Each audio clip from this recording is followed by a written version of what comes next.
Let's dive into Mac Photos and start importing photos.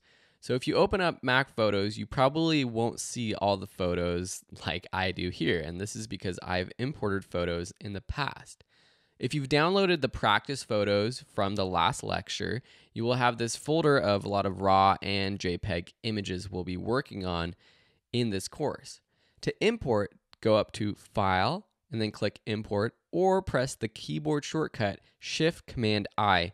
And using keyboard shortcuts is one of the best ways to improve your workflow as a video editor or just as a hobbyist. So once you do that, you can either select the folder or you could select individual photos.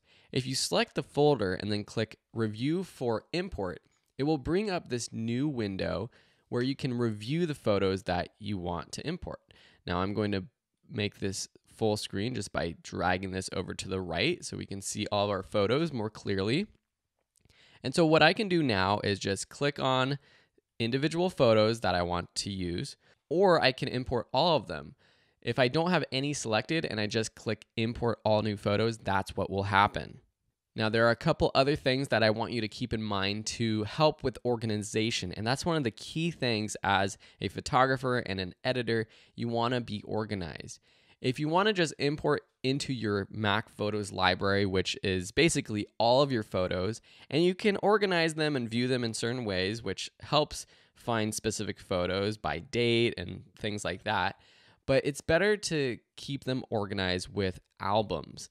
So if you click this import to and then the drop down for library, what you can do is new album, or you can choose one of your old albums like this photo walk one that I've created, or the iPhoto events, which is one of the events like a date that you've imported in the past.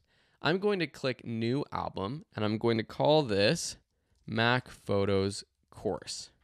Then click OK, and then click Import All New Photos. Now all of our photos are imported and we can start to work with these in our class.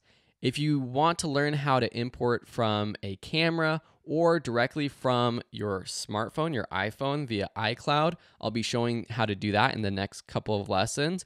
Or you can just skip to the future lessons on organizing, viewing, and then editing as we dive into editing these photos and learning the power of Mac Photos. Thanks so much for watching.